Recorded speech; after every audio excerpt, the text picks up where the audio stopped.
Hello, everyone, and welcome to our panel, Making the Most Out of Your OPT. I am Danilo Gambini. My pronouns are he, him, his, and I am a director originally from São Paulo, Brazil. I want to start acknowledging that the realm is located on the traditional unceded territories of the Lenape, and colonization is an ongoing process that continues to impact the lives and lands of Native communities. In addition to the physical lands that we occupy today, the platforms, technology, and equipment that we are using consume resources that are based on physical lands and are not universally accessible to all peoples and communities. We will share a link for those who would like to learn more about the spaces that we occupy. And before we begin, we want to clarify that the purpose of this panel is to give overall information about optional practical training, OPT. And nothing we say constitutes legal advice and might not apply to every case. And to know specifics about your individual situation, please contact the office in your school that handles international students. We have some students here from Yale today, so I'm happy to report that Erin Gustafsson from Yale's Office of International Students and Scholars is also in attendance. So any specific questions the Yale students have can be directed to her. I also want to welcome viewers from howlround.com. This panel is also streaming on their platform, so happy to have you here. And now I will introduce our wonderful panelists. I'm going to start with Ntokozo Fuzunina Kunene, who is a freelance costume and production designer from South Africa. Hello. Lily Hong, Director of Career Development from the New York University Tisch School of the Arts. Hi. And Kevin Dyer, who's an immigration lawyer practicing in New York at Dyer Harris LLP, representing artists and investors. Hello. Yes. Okay. I see you. Turn your camera on, Kevin. Will do. There we go. Hello. So just as a reminder, we will be taking questions through the Q&A function at the bottom of everyone's screen, and we will answer as many as we can at the end of our panel. Okay. So just for us to start at the beginning, I would like just to send this question for our panelists. What is OPT, optional practical training, and when and how it can be used?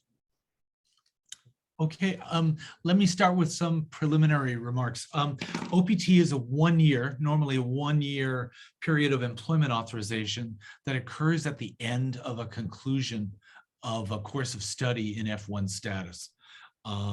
Sometimes that period that ends is a formal degree, and sometimes it's not. The employment authorization is limited to the particular field of study that led up to the OPT.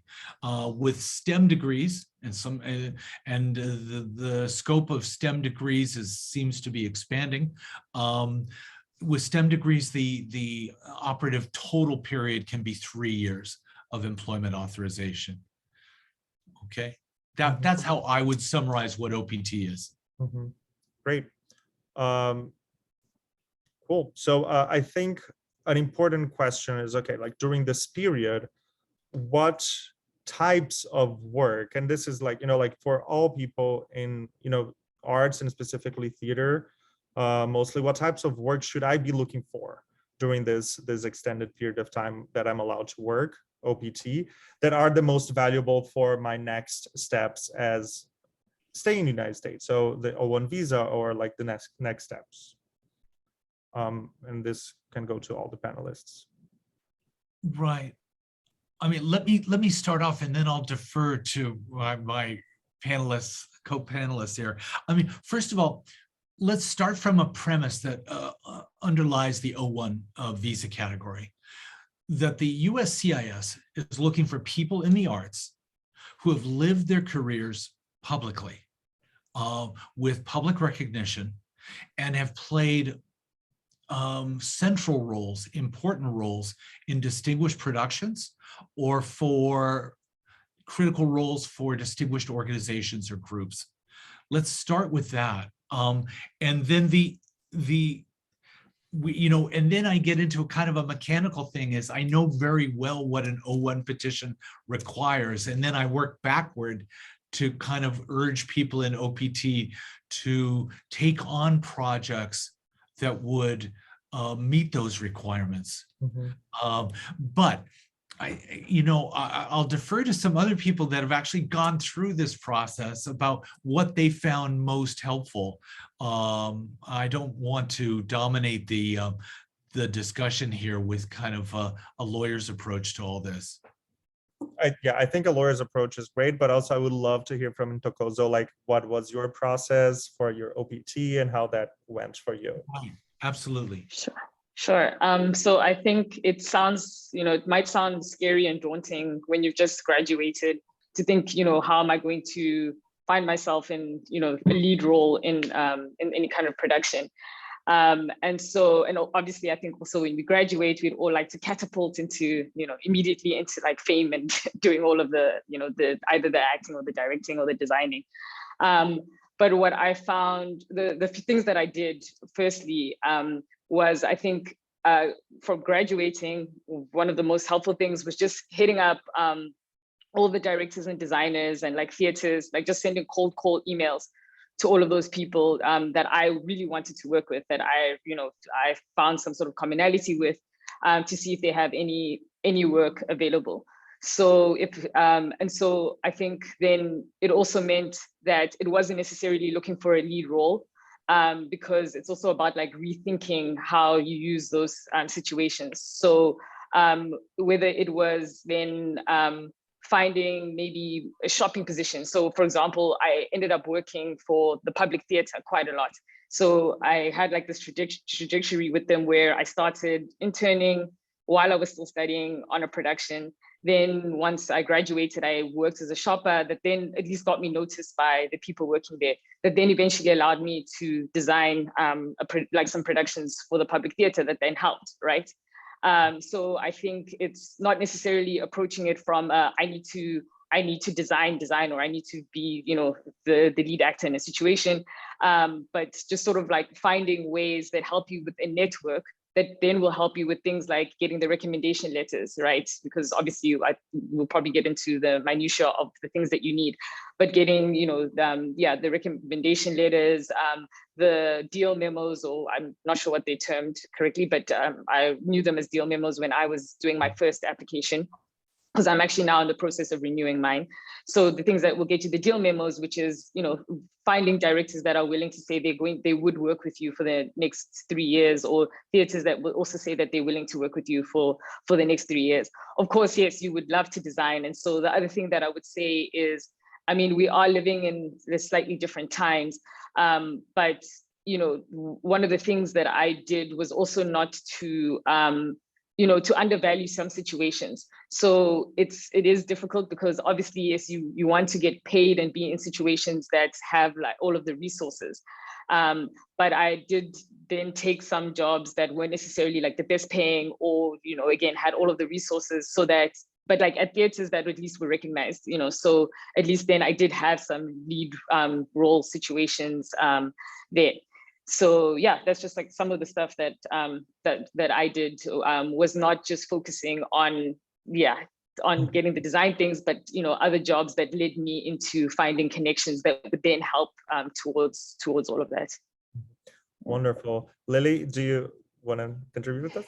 Yeah, I was going to reinforce that strategy, because in the reality of what it is to start your career, regardless of whether or not you're an international student on OPT or somebody who is just starting out your career in general, when you graduate, even though the dream would be, let's start immediately get a lead role, the reality is that you need to also think about how you are building your reputation and your connections within the industry. So taking on internships or assistant roles is the natural way to begin. And also the thing that I thought was really interesting that had been mentioned was, it wasn't just I went on to Playbill jobs and looked at the listings and just applied to everything. To approach it in a multi-pronged way, to, yes, certainly go online, look at those job boards, look at those listings and apply for them, but to also think about how can you network and build a network that way, then allows you to spread the possibilities of casting your net wide. That's the phrase that I was looking for. Because also not only will those smaller jobs lead to the bigger opportunities, it's all about relationships. Ultimately in the arts is very collaborative. And so even though you're initially starting out as the PA or the shopper or whatever, the fact is that you are demonstrating your reliability, the way that you approach the world, and work to people who will then potentially hire you down the road or recommend you for opportunities. Another thing that we often will encourage people to do in the career counseling that we provide through my office is not only to take jobs where you might be assisting somebody, but also potentially take opportunities where you can understand the way that the artistic decisions are made. So any kind of opportunity where you can observe the decision-making process when a team is being hired, when a director is selected, or if you're an actor, to, let's say, do an internship in a casting office. Because even though you ultimately want to be that lead performer, it's important to understand, how does a casting director or the creative team assess a performance to say, hey, you're the perfect person, we do want to cast you in the lead, which will then lead to that credit that will help you get your O1. So looking at it, all of it from a kind of holistic standpoint, as opposed to just throw my applications out and hope for the best, is a really important thing to consider when you're starting this process. Yeah. I want to just like take my like facilitator hat off a little bit and just also share a bit of my journey. And I just want to share for those who are in the panel that feel overwhelmed or like the sense of anxiety. This is always how I felt. I went like during my time through the panels just to try and understand, and it always like I got home and I was like really stressed and anxious and would cry a little bit because it is stressful. So, you know, I see you, I've been there. But at the same time, a wonderful thing that I found is that people are willing to help. It is a very vulnerable position that we are, right? Because as we were saying, we are looking for relationships. And of course, we're coming out of school and we want to work because we want to work. We don't want to work to get a credit to be able to stay, right? So I want to like develop a relationship that is real, not a relationship that is like a relationship that, oh, I'm only establishing a relationship with you because I know that I'm going to be able to get a credit, whatever. So it is a vulnerable, complicated space. But what I learned is when you are open and you explain the position that you are, most people are willing to, if they don't know, to learn and to help you, because it is actually based on like your will to work, to do art, to collaborate with community and to build your career. So even though like this might feel overwhelming, also try and find a little bit of calm and peace in the fact that you can talk to people and ask for help and support. And if some people are not willing to, it's also fine. There are many people around you that will certainly help you out with it. I want to follow up a little bit because we touched on this, on the other aspects that like not other, but like all the aspects that involve a O1 petition that we should be looking for, right? We were talking about finding jobs and gigs in our areas, but there are other specificities too that I would love that y'all could explain a little bit more.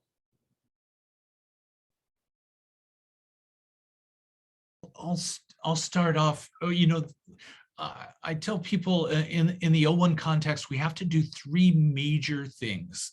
One is document your past career in a certain way that satisfies the immigration requirements. Two is show your relationship with a U.S. Sponsor or petitioner. And those can be a variety of relationships with breathtaking variety. And three is document your future. And, you know, we frequently advise people coming off OPT that with your petitioner or sponsor, it's nice when the sponsor is someone or a group or an organization in your world who has achievements in your world, and the fact that they will associate with you on this petition adds a certain validity and strength to your petition. When it's possible, we tend to recommend that.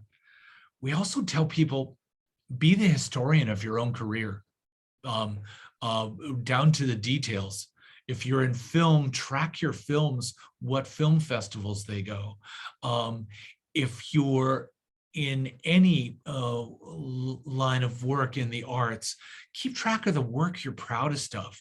all the press related to it, where you've played an important role or a significant role, even if the credit isn't all that you might hope it would be, the work that you're proudest of may form the nucleus of your O1 petition. But let me defer to my other panelists on what their thoughts are on the things you should be doing.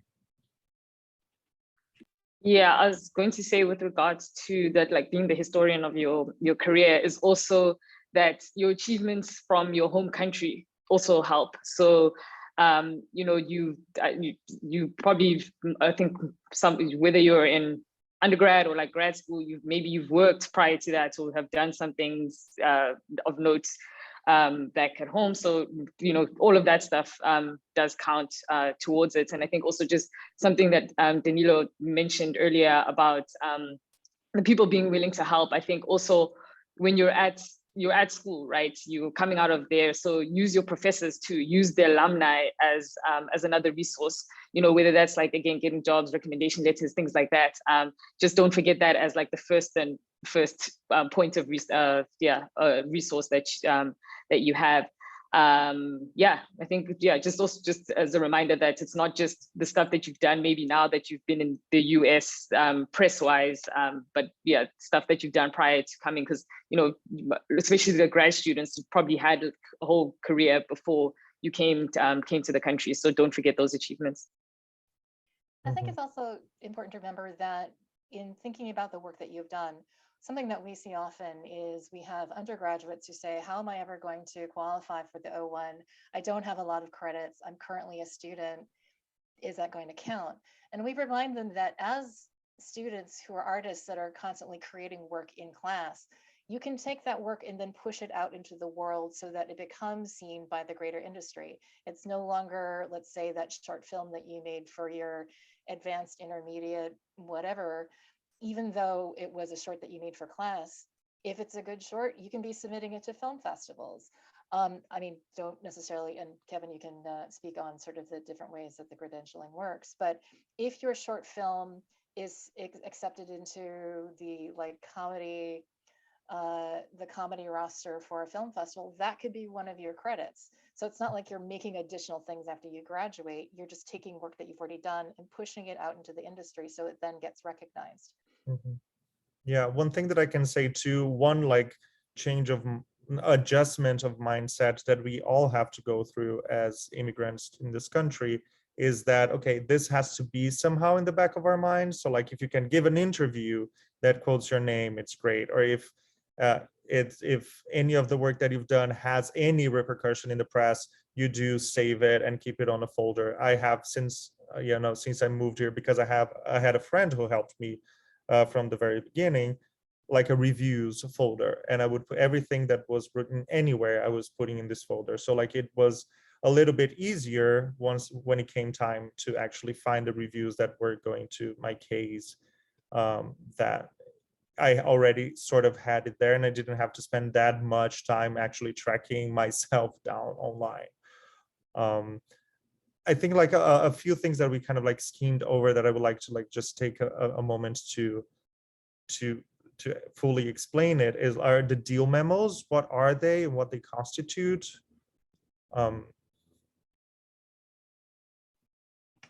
Okay, I'll give you the basic lawyer's view. The deal memo is a document that expresses an intention by parties to engage you as an artist in a whole variety of genres. And so the purpose of the deal memo is to basically set out the engagement, the time frame, what services you'll be providing, what is the context, is there a working title for the production. These deal memos are also referred to as letters of intent or letters of engagement. They are sort of quasi-contractual, although I've never seen anyone sue on these documents. But they serve for the immigration service to give them an idea that you are going to be busy for a certain period of time, hopefully the full 3 years that we can apply for. And we try to use the deal memos to also show that your role will be important and that the production will be distinguished.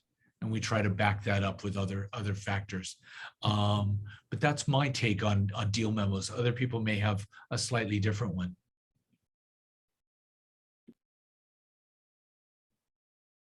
I think we can give maybe examples of the deal memos that we had individually, if it's helpful. I don't know.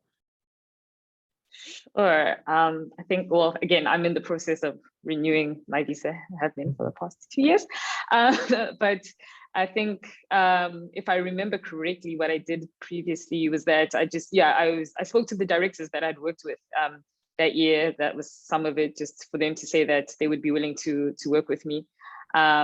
And then again, the theaters that I'd worked with. And I think also as a younger, I'm going to speak specifically as a designer, but as a younger designer, the other thing that is helpful is that I think a lot of the universities want to work with designers that have just come out of, who've just graduated. And so that also is helpful because they know about the process. So I think a lot of those, I remember, I think I got one from Brown University, had been worked with their MFA people in my OPT. They were willing to give me a deal memo. So yeah, I think it's just, I think that was, and then obviously like the theaters. So again, I established this relationship with the public. I don't think I had designed for them yet during my OPT, but I'd established this relationship with them. And so they were also willing to write my deal memos. So it's partly that, establishing those relationships, and then they're willing to say, yes, we would like to hire you. I'm not sure the detail to which the deal memos have to be now. But yeah, I think a lot of people, again, like what Danilo said, a lot of people, you'd be surprised, are actually willing to help and say that they're willing to work with you in the next 3 years. Yeah. Yeah, I can give an example. Like I had a teaching gig lined up at Quinnipiac University, also including directing opportunities. So that entered my deal memo, and also as a directing fellow at Rattlesnake Theater, that also entered my deal memo.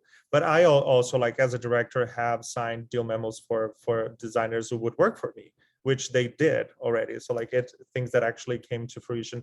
There is one question, Kevin, that already appeared, just a little bit of clarification around quasi-contractual. What does this means and entails? Well, first of all, a lot of people, when they consult with us, they say, well, we can just make this up, right? And the answer is absolutely not. It has to be in good faith. It has to represent what the parties anticipate is going to happen for the future. And so it's fairly detailed language, not as detailed as an American contract would be, but it does specify where services are going to be provided by the artist, the nature of those services, any compensation if applicable, what's the name of the production, the working title, sometimes who else will be involved. And so these are fairly detailed documents. Now, things happen in the future. Sometimes a project documented in a deal memo doesn't happen at some point for reasons that people couldn't anticipate, but it was signed in good faith. These are all useful in an O1 context, and there's no blame if it doesn't come to pass for objective reasons. But these things have to be signed seriously and in good faith. Mm-hmm. Great, thank you. Sure. So I think another aspect of it that it would be great for us to have more clarity is on the petitioner aspect of it. What is a petitioner? Who can be? Can I have this process without a petitioner? All things petitioner related. Okay, let me start, and then I'll defer. Let's talk about the basic requirements for a petitioner for an O1. It has to be a U.S. citizen, a U.S. green card holder, or a U.S. based company. that being said, there are a variety of relationships that one can have with a petitioner, or I use petitioner and sponsor. They're synonyms. They mean exactly the same thing. There could be a petitioner that is a theater group that will employ you full time. That's not very common, but it's possible. That's the way other work visas are set up, like H-1B and the others. An exclusive relationship with a petitioner who is also the exclusive employer. With O1s, you could have a relationship with your petitioner that would be a collaboration from time to time in the future. And in addition, the petitioner would be actually signing the petition in part on behalf of those independent projects that would be documented in deal memos, where those other parties in those independent projects would designate the party who is going to be the petitioner to file the petition in part on their behalf. So what it ends up being that the petitioner can also be a stand-in for a constellation of future employers that will employ you as an artist. It is also possible to have a petitioner that will not collaborate with you at all. Doesn't add anything. It's just a US citizen or green card holder. And in that regard, that kind of petitioner is simply that designee of your future projects. And all of those future projects would designate this petitioner to file the petition in part on their behalf. So those are just a sample. There's other kinds of petitioners where the petitioner is acting as your agent. We see this with like fashion photographers and things like that, where that petitioner actually directs the artist where to go on which days. But those are sort of the major relationships that are depicted when we talk about a petitioner.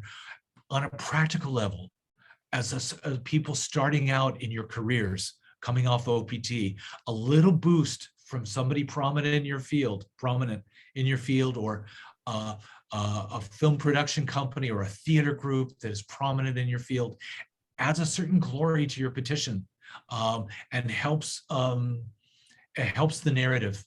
So with that, I'll turn it over to other people for real life experience. Okay, so my first application, I think also something I probably want to mention now before later is that is also choosing your lawyers very carefully when when doing this application. So yeah, my first application, my sponsor was and somebody who I met on a production. They were an actor in a production, but then they had they have a film production company. So that person ended up being my sponsor, with the intention that we were going to possibly work on some projects in the future, but you know, time just wasn't a thing. It just didn't happen. So yeah, again, it seems all very daunting and scary, but yeah, I think it's just, don't be afraid to ask, you know, anyone that you've worked with. Yeah, second time around now, but you know, it's like I've been working, I graduated in 2016. And so yeah, second time around now, like after having worked like the 4 or 5 years or so, I've now managed to secure an agent, and so they will become my sponsor. But yeah, first time around, you know, I mean, maybe you'll be lucky enough. This happens sometimes. You might be able to sign an agent first, and then that's actually like, I think that's one of the better ways, because inevitably they will be helping you with securing your work moving forward. The other thing, that Danilo mentioned is that he got a teaching position. I also got a teaching position. So I could have used them as my sponsors because I potentially was supposed to be at that university for the 3 years. But I think in terms of the nature of the kind of work that I wanted to do, that, you know, I really did want to do more of the design work. I wanted to do both, but I really wanted my focus to be on the design work. And I felt that if I went with the university as my sponsor, it would sort of limit, my allowance to then to be a freelance designer. So yeah, so just any opportunity that you get that, like, again, will potentially help you with those with the 3 years, don't be afraid to ask. And then if you are lucky enough, to then secure an agent, even better, because they will make sure that you then just have, well, not, I mean, you still get the work, but there is some sort, like, there is just like a level of support that does come with having an agent. For those who are gonna go ask for people or institutions to be their sponsors, what does it entail on their end, of the petitioner and sponsors end? What is their responsibility? We have to answer this question all the time, because particularly for first-time sponsors, they get nervous and wonder what they're signing on for. They start with questions like, if the artist commits a crime, am I responsible? And the answer is no. If the artist runs up credit card debts and defaults on them, am I responsible as the sponsor? The answer is no. What the petitioner or sponsor is responsible for is everything that we're saying about the petitioner and the petitioner's relationship to the artist must be true. Everything we're saying about the artist's career should be true to the best of the petitioner's knowledge. Those are really the points of responsibility for the petitioner. I guess with one final exception,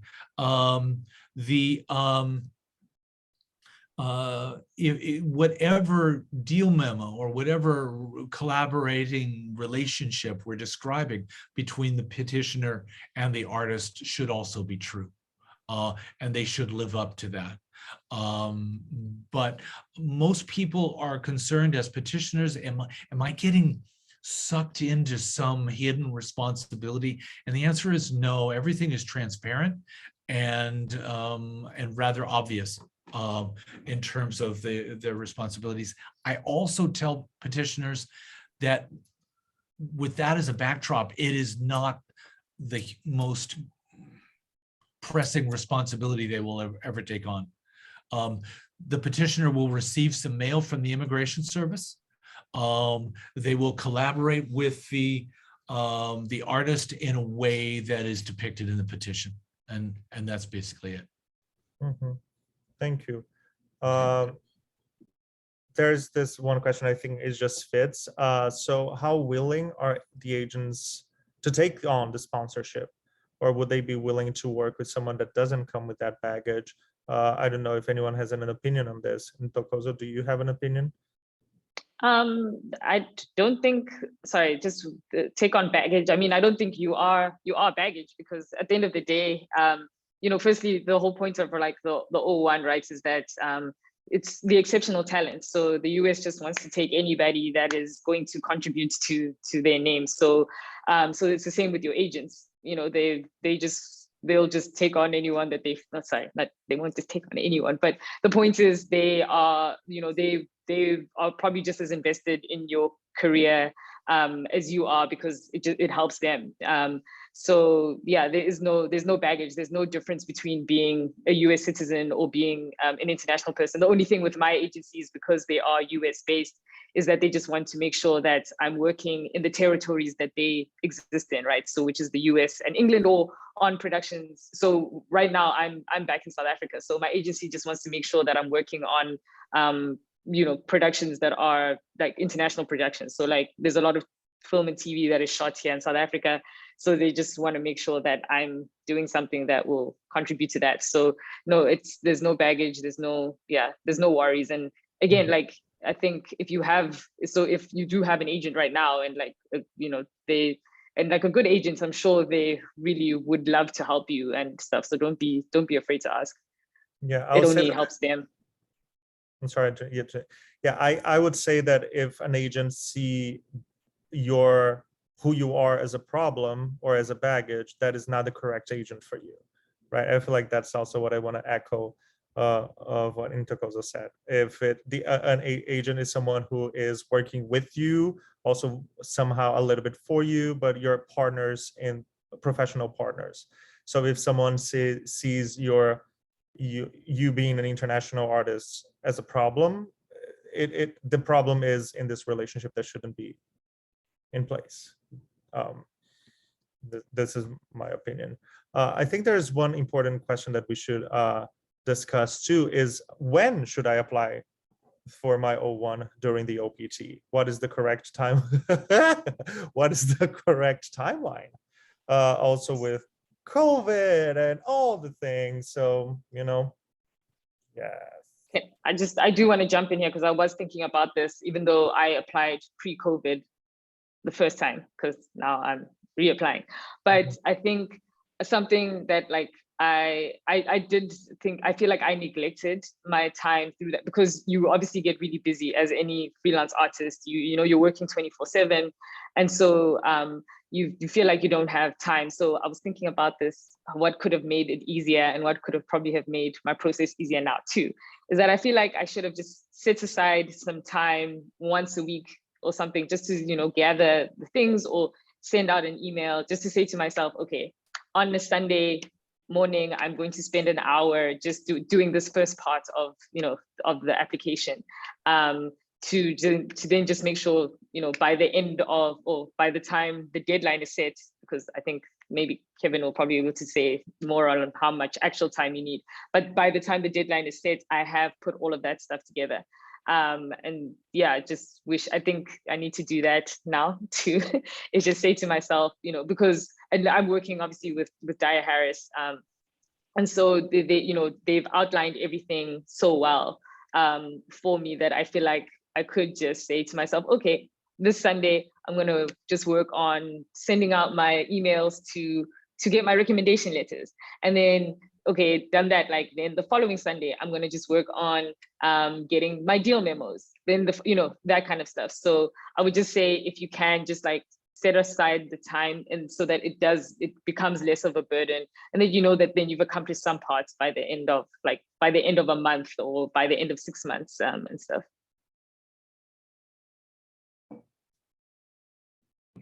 I would say this, for artists on OPT, you're getting stronger with every day that goes by. So the longer we could wait to prepare and file your petition, the better off you'll be and your lawyer will be. Sometimes there are economic imperatives. People come to us and say, my OPT expires July 15, and I need to be able to work legally July 16, and I want to work legally in O1. And that puts a tremendous amount of pressure on the entire process. People who can take advantage of the 60-day grace period following OPT, where you cannot work legally, but you can remain in the United States. You can work with a lawyer to prepare the petition. Sometimes it makes the difference between a more complete petition and a less complete petition. It takes the lawyer, I think it varies, but it can take 8 weeks, 10 weeks, even more sometimes to prepare a petition. These are voluminous petitions, and a lot of work goes into them. So the longer we can defer on when we file, the better off the artist is.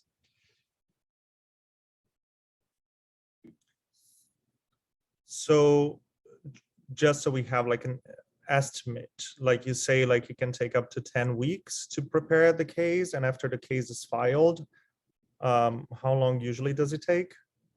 If this were 5 years ago, I could give you a better prediction about how long the Immigration Service takes to adjudicate an O1. If you've got a West Coast sponsor and it goes out to California, I think they give themselves up to 6 months to decide the case without premium processing.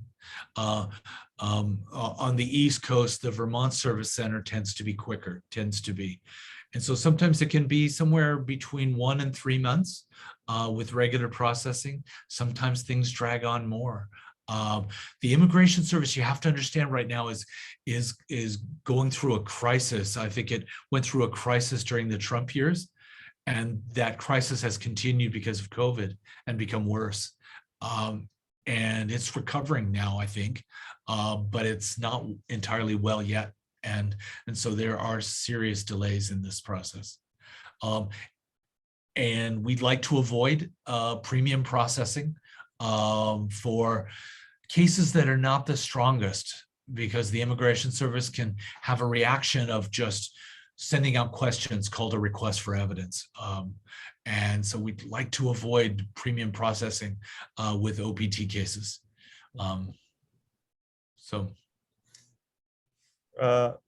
Yeah, thank you. We mentioned three things that I just want to make sure that we explain thoroughly, which is the premium processing, the request for evidence, and the 60-day period grace period. So if we could just, these are things that like all of us that went through the O1 are very familiar with, but I want to make sure that we just talk about them all.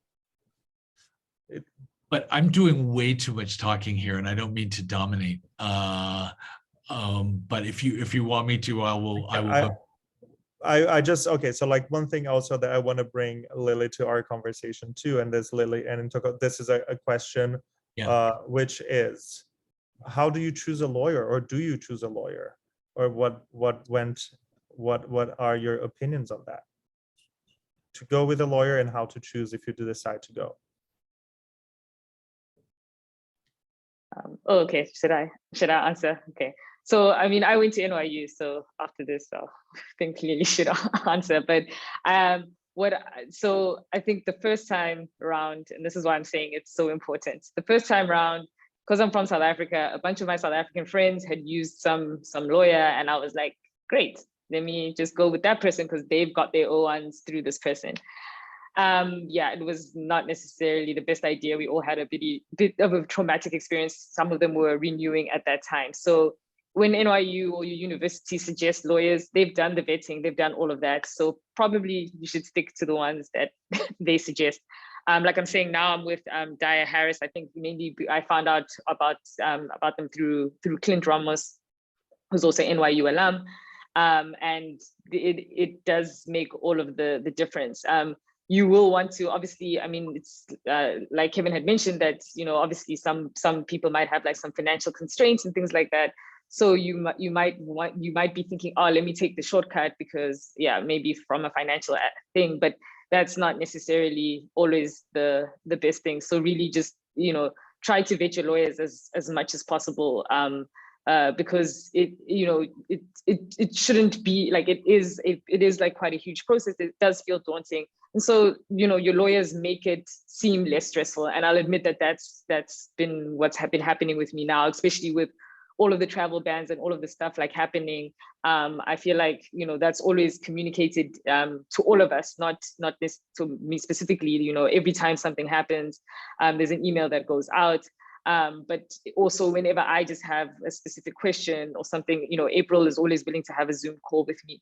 So I think that's important. If you need somebody who is going to, just form some sort of emotional support for you, then you probably want to like really think through who you want to work with. But then obviously, yes, financial constraints might not allow you to just choose anybody, but do consider going with who your universities suggest. We get this question a lot at the career office, since we provide career counseling services, and the way that we approach it is a very holistic thing. It's not just look at my resume and help me find an internship. We do advise on the O1 process and the petitions and how to pick a lawyer. We have a list of immigration lawyers that specialize in artist visas who we know have successfully petitioned on the behalf of Tisch alums. And so Kevin and April are on the list. We have a couple of other services as well. But when we share this list with international students who request it, we always make a point of saying, don't just pick the person at the top of the list alphabetically. Make sure that you are doing your consultations, because it's not just has this person effectively petitioned for O1s in the past. Do they understand who you are, what your case is, what your credentials are? Do you feel like they understand how to frame your qualifications to say that you are an artist of extraordinary ability? Just because someone has a petition in the past also doesn't mean that the type of artists they're petitioning for are the same as you. Maybe they've only ever done it for classical musicians and you're an actor, or you're a photographer. And so maybe even though they know how to argue it for musicians, they might not understand all the nuances of what a photographer or an actor does. And, also there again is that emotional question of like, how are they supporting you through this process? Do you feel like there's somebody who gets you and can hold your hand through it? One of the other things that we provide in my office is, in addition to that list of lawyers, we have a short list of alums who have gone through the process themselves. And so we have, for any student who requests it, we can put them in touch with an alum who may potentially have been the same major. And so they can also talk about not just their experiences of how they decided what lawyer to go with, but also what they did on OPT, things like that. Because when you are getting recommendations, it's always really important to contextualize who's giving you that referral to that lawyer. I mean, we certainly have other firms on our radar, and we're trying to like add more as we find out about it. But it is really important that it is somebody who gets you and gets how to explain who you are for the government. Mm-hmm. I want to share that Erin Gustafsson said that Yale also has a list of attorneys that have worked within Artists with O1 that they share with their students. And I feel like schools and colleges usually do have a list that students should, go through. But also, Lily, this a question? Do you also advise them to have like a first meeting with the lawyers? What is the best way to feel if, okay, how do I know to actually gather this information? So yeah, to have that first meeting, lawyers generally will offer a consultation, and some of them will do it for a small fee, or they'll do it for a fee. But then if you do wind up working with that lawyer, that fee then gets rolled into what your actual fee would be if you hired them. Right. But yeah, having that first conversation is going to be here's my background. This is what I've done. Do you even think I qualify? How do you generally work with your clients? And I think a good lawyer will be also honest with the person. So if you haven't really done much, a good lawyer will say, right now, based on your past experience and your credits, it might be challenging for us to successfully petition for you. And then they may then give recommendations on things that the client can do, or that you can do to beef up your application. Great, thank you. I want to make sure that just we cover some of the technical terms that we went through. If we can just go, what does premium processing mean? Premium processing is a quick decision from the Immigration Service. They'll give you a decision, or a response, I should say, within 15 days of filing, with an extra fee now of $2,500. They don't always say yes or no within that 15 days. Sometimes they ask questions, which is called a request for evidence, or RFE, which is a term we throw around, where they say, just not feeling it, please provide additional information on these points, A, B, C, and D. Sometimes they can be rather detailed. Sometimes they can be not thought through completely, or maybe they didn't really even read the petition. These are all the risks with premium processing and the pressure that the Immigration Service gets under when you've selected that. Mm-hmm. Great. And just this grace period that you said post, yeah. Yeah, grace period. It's actually a function of being F1, that your F1 status ends at the end of your OPT period, and that you have 60 days to, I think the immigration apparatus has in mind that you'll hug everyone goodbye and leave the United States. But during that 60 days, you can also remain in the United States. You can meet with lawyers. You cannot work for money. But you could plan and file a petition, like an O1 petition, during that time. Great, thank you.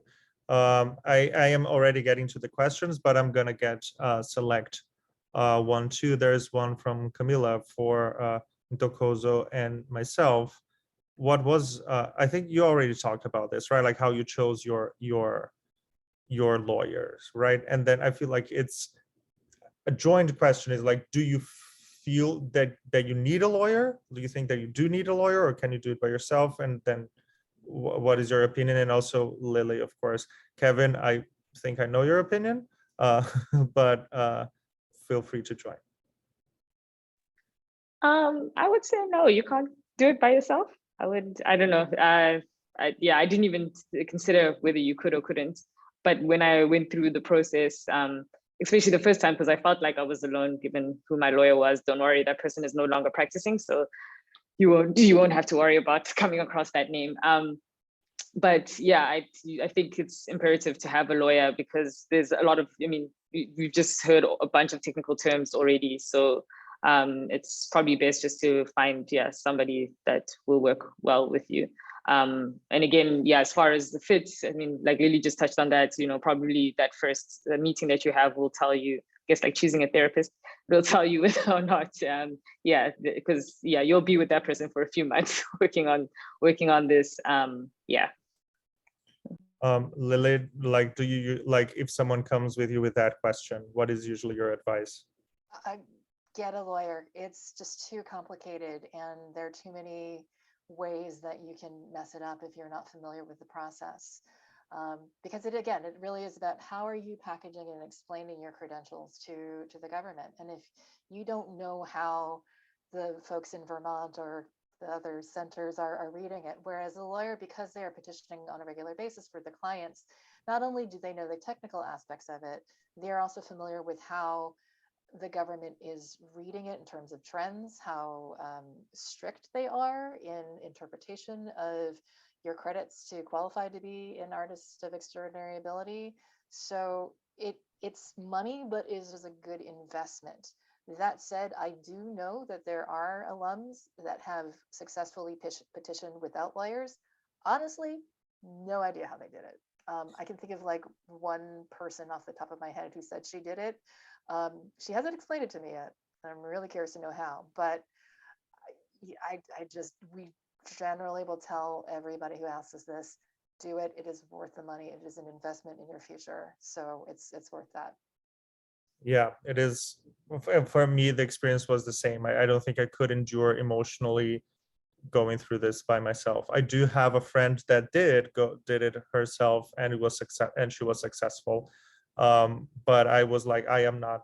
It feels like a personal decision. I feel like the thing is like it is possible, but you just have to make sure you analyze thoroughly the stakes of it for you and how much you can actually handle while having to deal with everything else in life. I feel like there is one question about how much money would the lawyers averagely be, and I think that I can safely say that it wildly varies. So I don't think we are able to say any number here, because any number that we say will be incorrect. So I think the best way that you can have this answer is asking individually for people who went through this, and each office, each practitioner has a different set of fees. They are just very different from one another. There is this question about the grace period. Can you work for free or volunteer while you are on a grace period?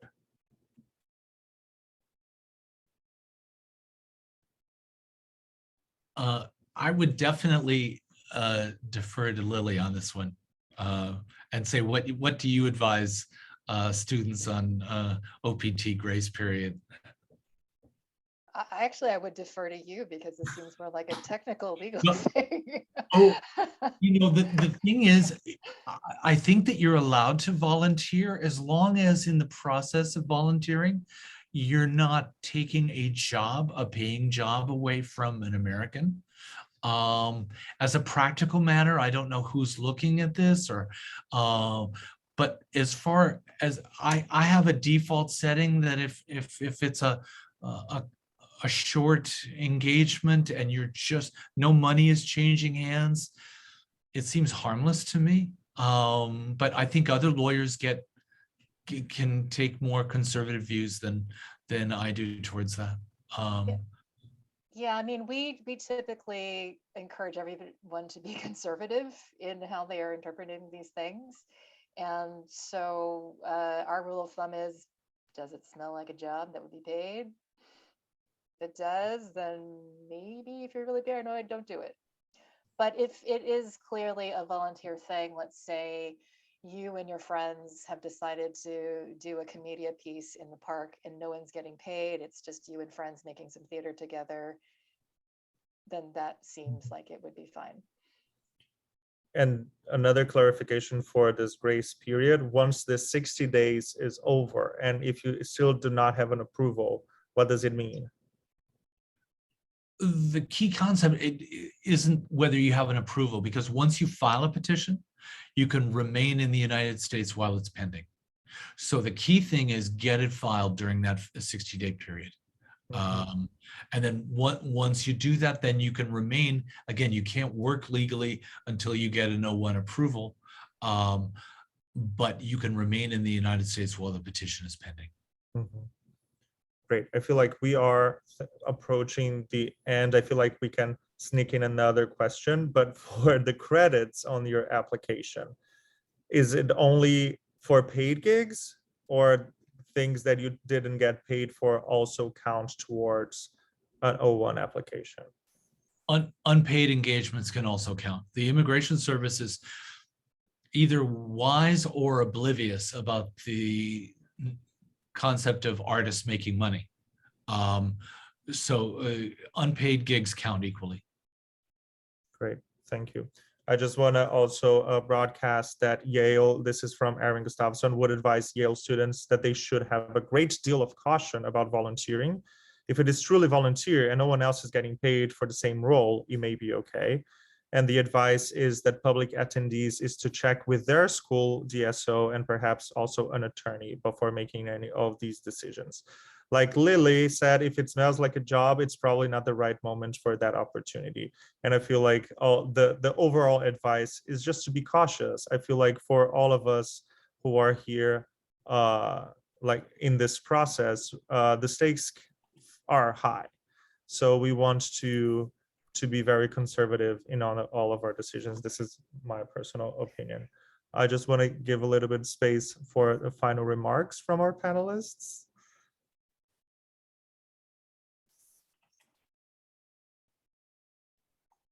I'll go. In terms of thinking about O1, I always encourage international students to start thinking about it early. One of the challenges that we tend to see is that we will see students enter their final year at school, maybe with only one semester left, coming to us and saying, I've got OPT coming up, I'm trying to figure out what to do, and I know that after OPT is over, I'm hoping to continue to work in the US. I'd like to get sponsored. How does this work? And actually the first thing that we end up having to explain to them is that as students or artists, the likelihood of them getting sponsored in the same way that their friends who are majoring in finance or tech, it's a different visa. A lot of people don't realize the difference between the H-1B and the O-1. And so that is the first thing that we talk to them about. But then the other thing that we want people to understand is that if you do want to have a successful petition, the more credits that you can show, the more effective your application will be. So the bottom line is plan early. Start thinking about this early. Don't wait until your OPT is about to start. Don't wait until your final semester in school. If there are any first-year freshmen here, it is never too early to think about this. Even if you change your mind, you decide that after 2 years of acting school, you actually want to be a computer programmer, that's cool. But at least start thinking about it now and start engaging in the industry and finding ways to get your work out into the world so that you will have those credits and you will have the things that you can include in your application when the time comes. It's never too late to start thinking about it. Thank you. Ntokozo, do you want to? Sure. Agree with Lily about just thinking about it early, but I think also just be kind to yourself during this process, because I think you are going to don't start putting too much pressure on yourself because you're thinking about lead roles and doing all of this stuff. Just really be kind to yourself and really think about like your trajectory, your career trajectory, as you would had you not had to apply for this visa. So be kind to yourself, be patient to yourself. It is daunting, but but it works out in the end. So yeah, that's all. Thank you, Kevin. I would add one thought. OPT is a very short period of time, and you could take a number of attitudes towards it. One is to say, oh my God, I have to accomplish all of this or I'll die. And that's the wrong approach. Your life is long, your career is long. OPT is 1 year of it. If it can help you get an O1, all to the good. If it's necessary at the end of your OPT year to return to your home country and continue working, some young people find that to be a defeat. It is not a defeat. It is just another stage of your career.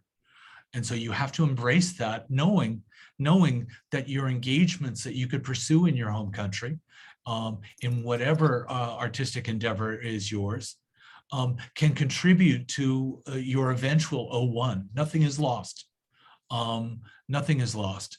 And so if you have to do that, it is not a defeat.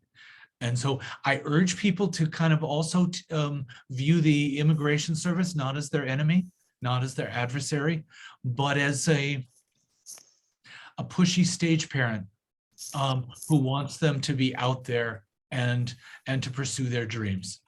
And when you get evidence of having realized some of those dreams, that's what an O1 petition is. And so the Immigration Service wants something for you that is actually good for your career.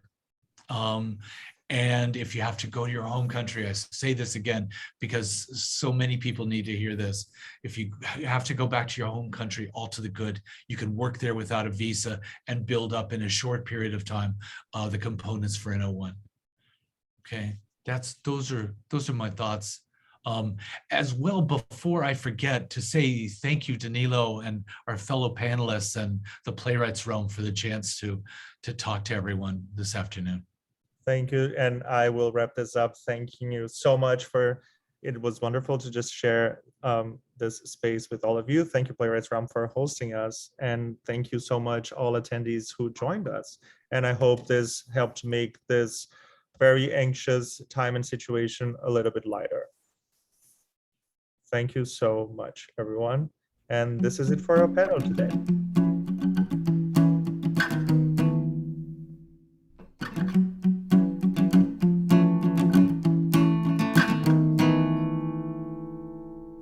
No cigarette in the waiting room, only chairs and magazines, and a printed stack of papers that the nurse says you should read. Tell me again, what is your name? What is your date of birth? Are you alone? Are you in pain? Are you related to her?